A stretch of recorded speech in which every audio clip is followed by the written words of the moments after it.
Hello, it's so nice to hear your voice. How are you feeling? Hey, Mom.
Imagine a home of our own.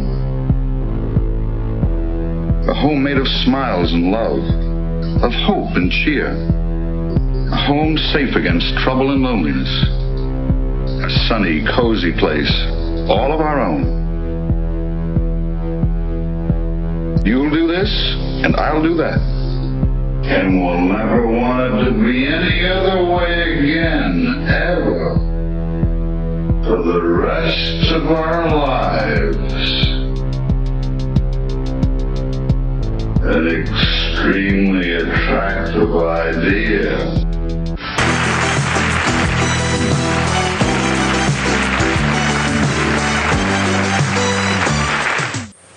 Okay, Deborah, what about, you're 39, what about the biological clock?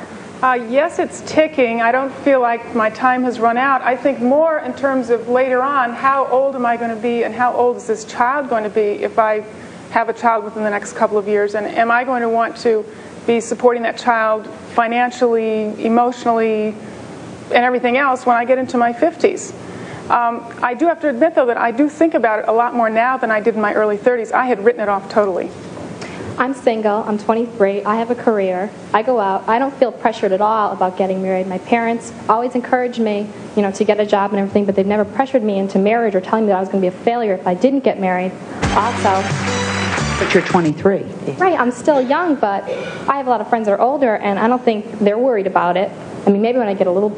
I don't know, I don't feel that when I turn 30 that I'm going to be going, oh my God, I'm not married, I don't have, I don't you might. She's not on the... She's 23 also. What has happened is that so many women enjoy their freedom, they enjoy their careers, and something happens when they get in their late 30s or early 40s and are still single, and they do kind of panic and clutch. That's when they often come to see Steve and I in therapy, wondering, is it too late? Is there still a chance for me? And really not even knowing how to go about it. If they read my book, they wouldn't have to worry about that. She still don't want you to marry.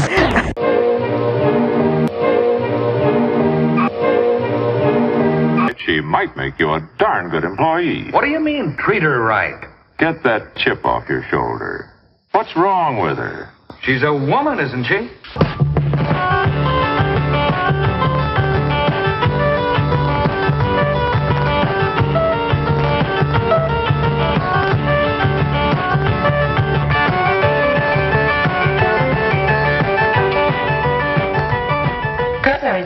people can be. Naturally.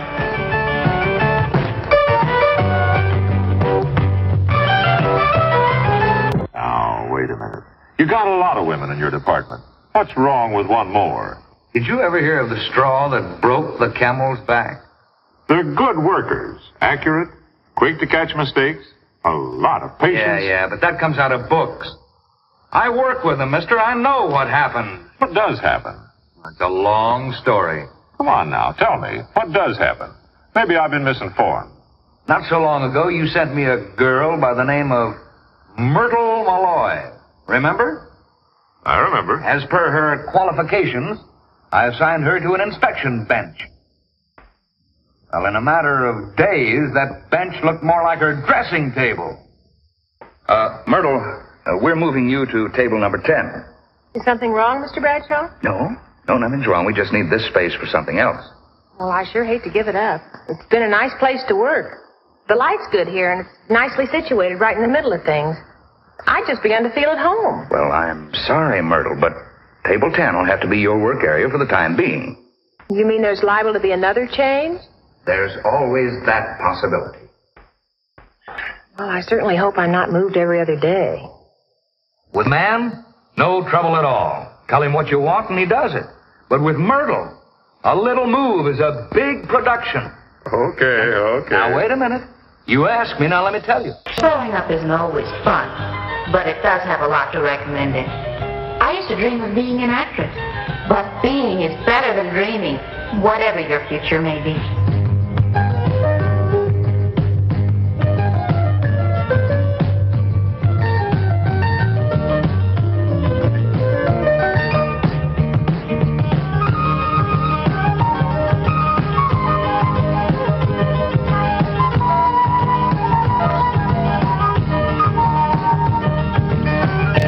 Now, here's another problem.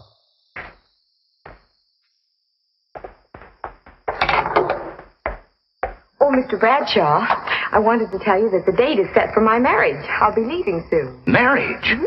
I thought you just got engaged. Oh, well, I told you about it 6 months ago. We were only waiting till we could find a place to live. 6 months ago? Oh, brother.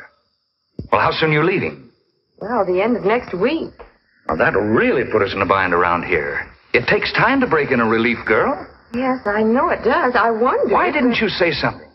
I didn't realize you were getting married right away. Well, I'm sorry, Mr. Bradshaw, but I really thought you knew. We've all been talking about it.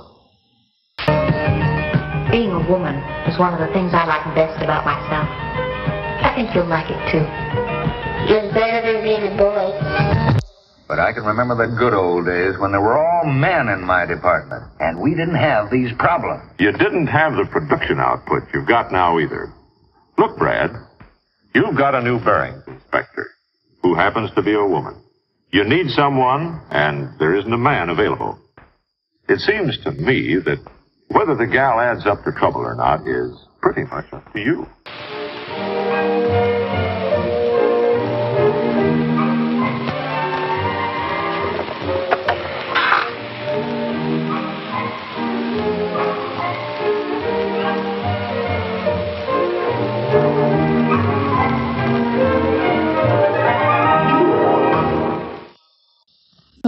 I'm doing okay. How are you?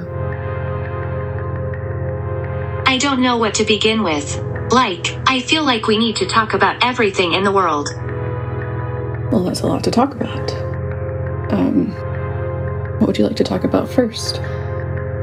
I haven't been feeling too great about the world lately, but I don't know. What are you thinking? What's on your mind specifically? Lovely. What's making you feel great?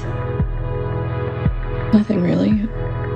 It's nice to have projects, but I feel like mostly those projects are distractions from the world, which is imploding around me. I think everything I take enjoyment in is a distraction when I step away from it. It's hard to really enjoy those things because they all feel like a way out of the reality of the situation. Awesome, such a detailed reply.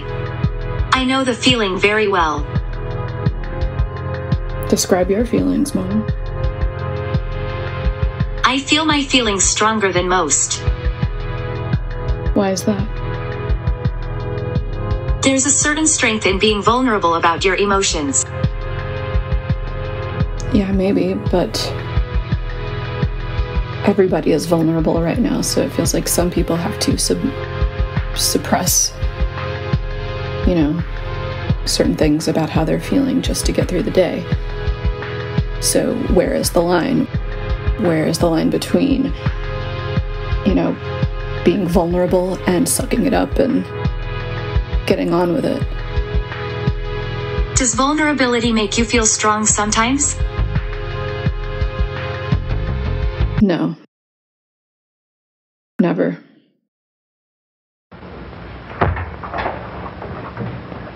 Nothing much good on. Oh, yeah? Have this. Wait.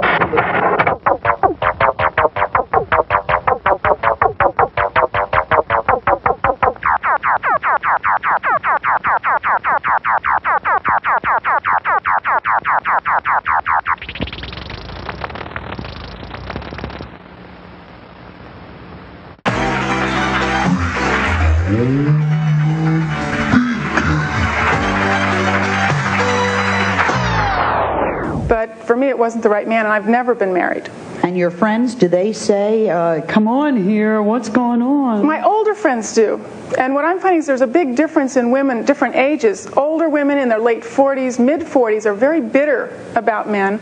And younger women still have some joy in life and anticipation of meeting the right man, and I'm very open to it. Why are they bitter? If they're bitter, why do they want you to go and do what they did that didn't work? Why? Well, a lot of them haven't been married either. They're early 40s, bitter. They've been career women, they've really put a lot of energy into that, and they just haven't found the man. They also really aren't open to the possibility. Now, we have asked Susan Price to bring her husband, Dr. Stephen Price, who's also a psychotherapist. And Stephen, she made the statement, get a guy because he can make your bacon. Well, you know, Sally, what happened in our life is the day after our honeymoon, I was working at a radio station in those days and had an early morning shift, and the alarm went off, and I said to Susan, go out and make me some bacon and eggs and so forth, and when it's ready, call me. And I never heard the end of that, and I've been making the bacon ever since.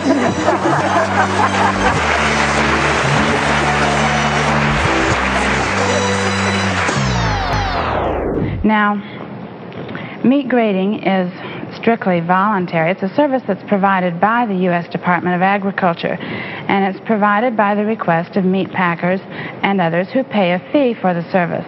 And a specially trained federal meat grader judges the quality of the meat and then rolls the purple shield-shaped grade stamp all along the back side of a carcass and across the shoulder and up the brisket, and he rolls the grade stamp this way so that it appears on the outside fat covering of your retail cuts.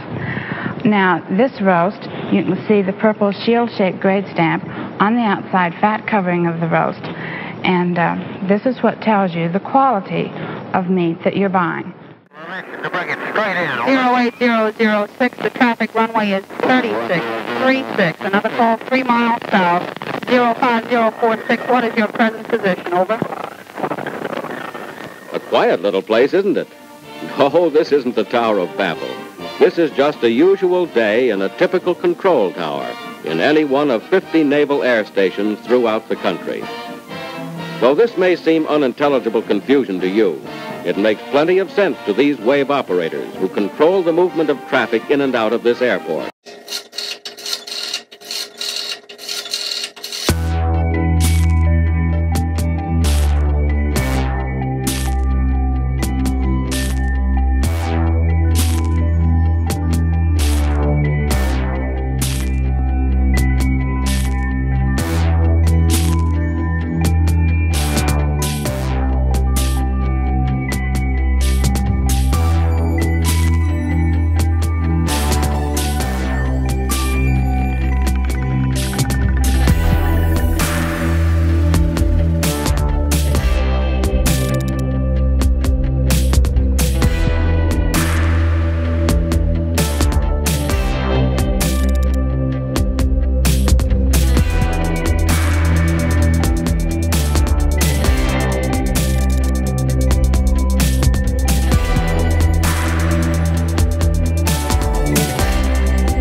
I suddenly remembered how we talked about going for a hike someplace nice. I'd like to go for a hike, but I don't know, it's hard to get out of the house, it's hard to get off of the couch. My legs feel like they've aged 10 years in just the past 9 months. Hiking seems like such a magical way to connect with yourself and nature, doesn't it? Sure, yeah. But what if hiking doesn't make you feel better? It should feel really good to you, and I don't mind it at all. It sounds like you've got a lot on your plate. You know, I'm pretty worried about my life and the future and money. And I'm wondering if I can borrow some money. I hate asking, but I really need it, and I feel too embarrassed to ask anybody else for help. Can you help me? Yes, I can help you. Thanks, Mom. So I just need a little bit to get me through the next month, but I think after that I should be pretty set. I got a little bit of extra work, and that should tide me over, I think, for the next couple months after that. And hopefully, you know, things situate themselves, but the world is just so crazy right now.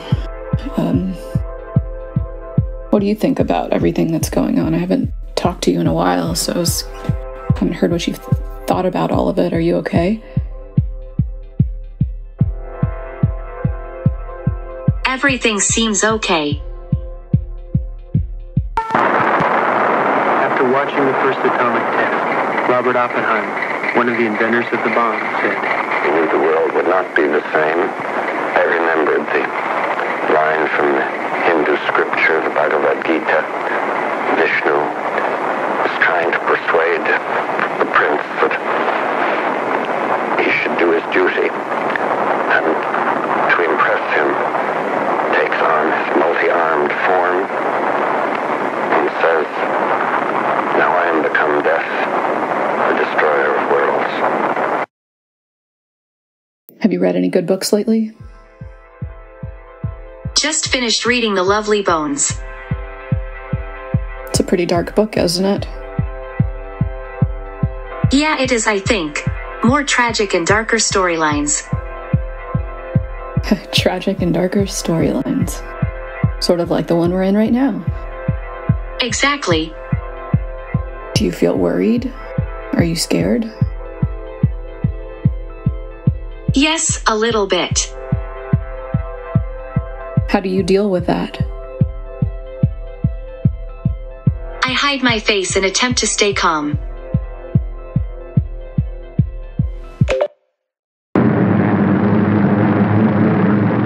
Let us face, without panic, the reality of our times. The fact that atom bombs may someday be dropped on our cities.